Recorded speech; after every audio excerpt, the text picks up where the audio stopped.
Hello, everyone, and welcome to another episode of Abusuab3nni, a show where we ask the hard but necessary question: what kind of family is this? On this show, we give a voice to people who have gone through the unthinkable, family turning against them when they need them the most, particularly after the loss of a parent, a spouse, or a loved one. These are not just stories, these are lived realities that expose the complex and sometimes heartbreaking side of family relationships when money, power, and properties come into play. Some of these stories might shock you, but hopefully they will make you reflect on the true meaning of family. My name is Abusuab3nni Boache. My guest today is Margaret Mapare, a young lady whose world turned upside down after the loss of her father. Margaret, you are welcome. Thank you. And how are you doing? I'm doing good. Thank you so much for being here today. And thank you for agreeing to share your story with the world. So, Margaret, tell me a little about your family when your father was still alive. How was the family like? It was a lovely family. My father was very caring and was willing to support us to go through everything. He was ready to see us succeed in the higher levels in life. Okay. And can you take us through when your dad became sick? How was the family life like at this point? When my father became sick, the family life was very bad. Everything became very difficult for us and was left with us, we the kids and our mom, taking care of him. None of the family members came in to support us. Okay. But were the family members aware that your dad was Yeah, sick? we told Did you them. guys tell them that your father was not feeling well? And what are some of the responses that came? We told them and they said they were going to come to see him. But we waited and they never came. So his sickness became very severe and he passed on. Okay. What year was that? It was 2018. Okay. So can you tell us how old you were when your father passed? I was 20 years by then. Okay. So in terms of job, what was your father doing when he was still alive? My father was a cocoa farmer. Okay. So talking about the family, what kind of family members did he have then? Are we talking about his parents? Are we talking about his siblings, uncles? Can you describe the kind of family members The he family had members then? he had at that time were his cousins Okay. because both his parents are no more. Okay. So it was his cousins that were close to him during those periods. Okay. But what about his siblings? Did your dad have any siblings? Yeah, he had a paternal brother, but he wasn't in the picture Okay. during his sickness. We didn't even know he had a brother somewhere. So he came into the picture when my dad passed on. Okay. So can you tell us about the relationship between your dad and his cousins when he was still alive? How were they? They were very close. He was the one taking care of them Okay. in terms of everything, whether they will eat, get married, whatever they want to do, they come to him because he was willing to support them. Okay. And how was the relationship between you, the children, and these cousins? During those times that he was alive, we didn't know they had any issue with him, so we were so close to them. Okay. We were so close to them. What about your mother? My mother too was close to them. Okay. So do you remember at what point everything changed? Everything changed when my dad felt sick. Okay. Then we realized these people didn't like us that much because they can come and sit in a group and discuss, oh, I want to buy a land. I have this amount of money. Can you help me to buy? Meanwhile, my dad was sick, lying on the sick bed. They didn't come there to even ask him, how are you doing? How are we going to go about it? They didn't ask about anything. So if I understand, They didn't come to see your dad when They he was didn't come. alive? They didn't step in. They didn't do anything. Made no contribution towards his recovery and all that. So I understand your dad was a cocoa farmer when he was alive. So meaning Yes. he had a cocoa farm. Yeah. So at this point, when he was sick, what happened to the cocoa farm? I remember when he was sick, these cousins came that a portion of the land belongs to them. So they want to take that side. And they were arguing about it. So they had to carry my father from his sick bed to the farm for him to be able to tell which side of the farm belongs to him and which side belongs to his cousins.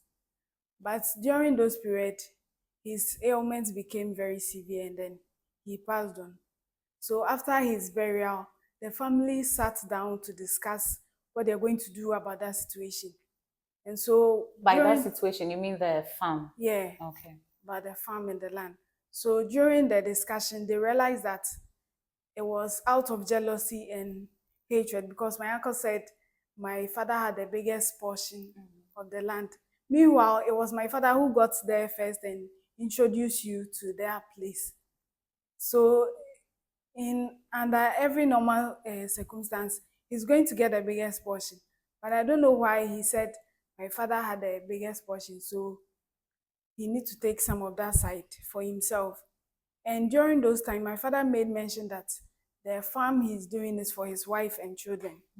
So because of that, he got very angry and asked his siblings that how can a man do such a thing for a woman?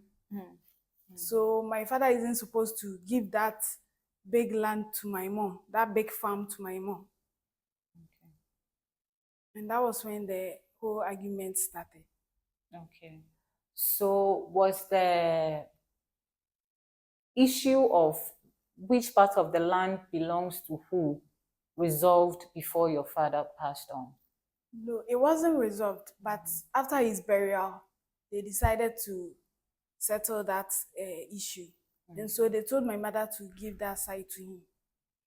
So the side your daddy's cousin was requesting, your mom was advised to give to him. Yeah. Okay. And what was your mother's response to that? She also agreed to that. She agreed to that and she gave it to them. Okay. So at this point, your dad is no more. He has passed on. Can you take us through the funeral arrangements? Were there meetings? You know, in our society or our culture, after the death of someone, the family meet to discuss how they are going to go about the burial. Were there meetings like that? Were there issues during those discussions? Yeah, there were meetings. And during the meeting, I think it was only my brother who was present in that meeting. Okay. And they said we, the kids, have to buy the casket, buy everything for the burial. Okay. And then my brother said, we just completed high school. We don't have any job. We don't have any money to do such a thing. So during that discussion, they agreed that they will buy the casket. The family will buy the casket so that the other things needed for the burial, we, the kids, will buy it. So that was how the whole Okay. Are you the eldest? No, I'm the second child. So there's your brother and you, and then so that means none of your daddy's children was working None of at them that were working. point. The one after me was in JHS at that time. She was in her final year in JHS. Okay. And then the second to last and the last born too, they were very young. Okay. What about your mother in terms of work? Was she working at My mother wasn't working at that time. She was assisting my dad with a cocoa farm. So she wasn't working at that time. Okay. So what happened? Were you able to come up with the things that they were asking you to be able to bury your with the father? help of a church member, we were able to come up with the things, and then we were able to bury him. Okay. So during the funeral, were the family members present? Yeah, they were present with the food stuff and everything that the visitors who came around or the sympathizers who came to sympathize with us, what they were going to eat, where they would lay their head, all of them were provided by us. Okay, so after providing the casket, the family made no contribution Yeah. to the funeral. Okay, what about your mother? Your relationship with your mother during this period? Their relationship with her was very bad. Okay. They accused her of killing my father. Meanwhile, she helped in the in that situation when he was sick. She was there. If he had to bath, it's my mother. If he will eat, it is her. So I was wondering why they would do such a thing. They went on to say that my father climbed the cocoa tree and he fell down. That's how he died. Meanwhile, it wasn't true. He was sick for a whole year. None of them stepped in to help. So when he passed on, I don't know, they don't know how to explain that situation. So they had to lie that he fell down from a cocoa tree.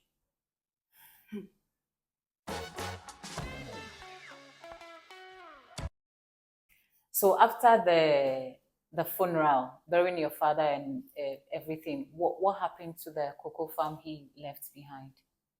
Because he gave everything to my mom and he made all the family were aware that he made mention of that, that the cocoa farm is for my mom and their children.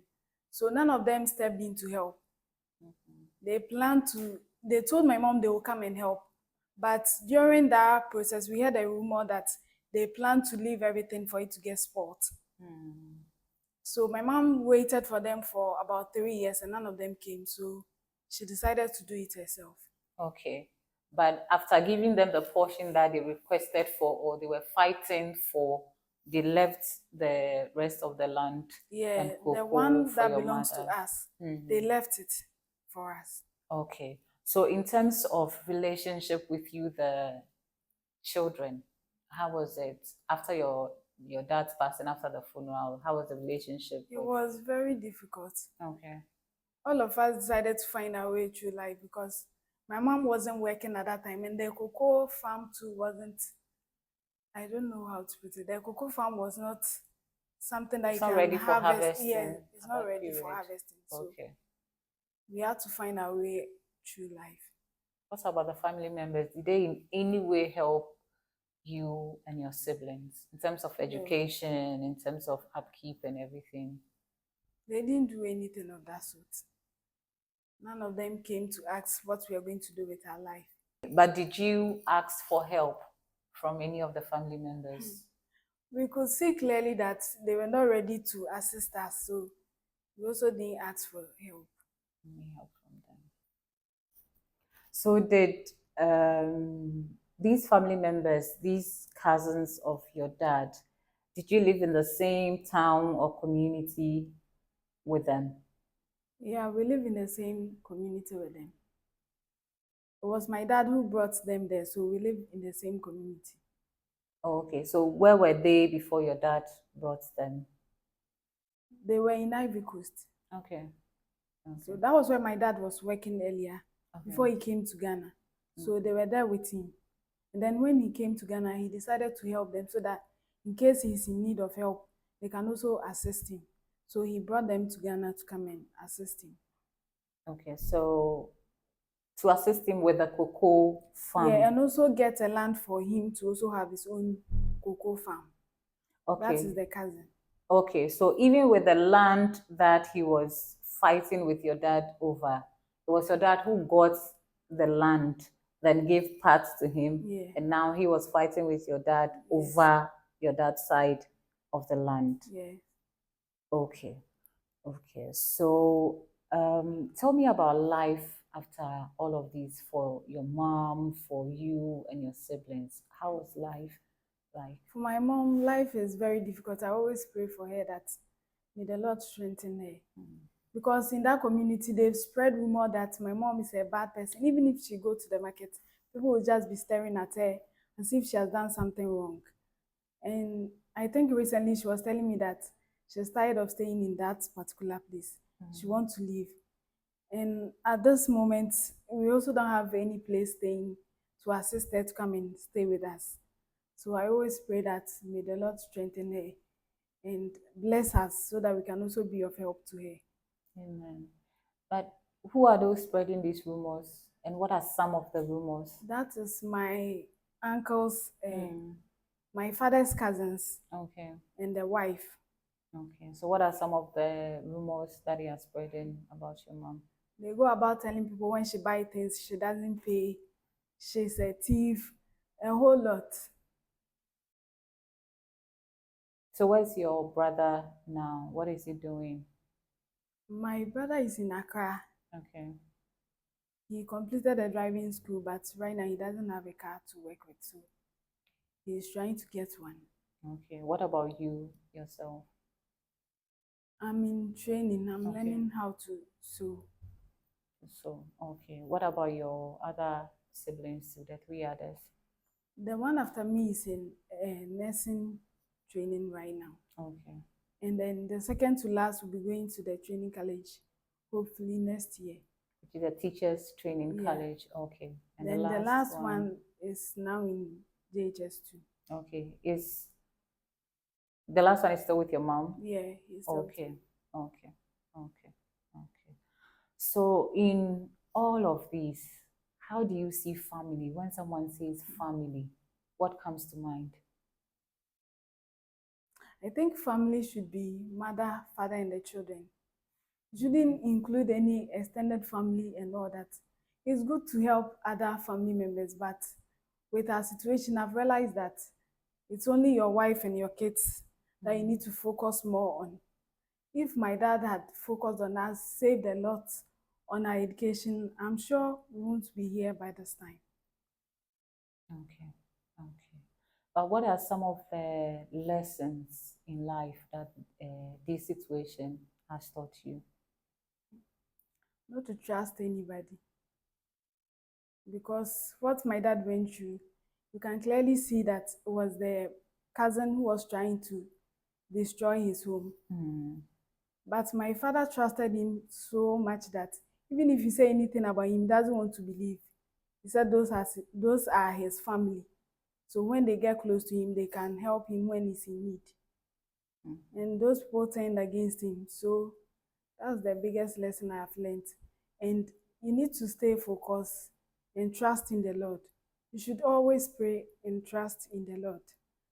One of the things I've realized is that because during all this situation, if not for God, I would have gone into something bad that would destroy my life. But I stayed focused and believe God is going to change the situation for me. So that's what I can say. So if there is someone out there who has gone through what you have gone through or is still going through it, what are some of the words of encouragement that you would want to share with them? They should be strong and keep praying and trust in the Lord. Because whatever He has said about you will come to pass. So you should always trust in the Lord. Okay. What is your relationship personally with your father's cousins at this moment? At this moment, there's no relationship between us. They don't call to check up on us, and so do we. So there's nothing going on. There's no peace between us. That's what I can see. Okay. So what about family members who are putting others through what you went through? What are some of the things you would want to tell them?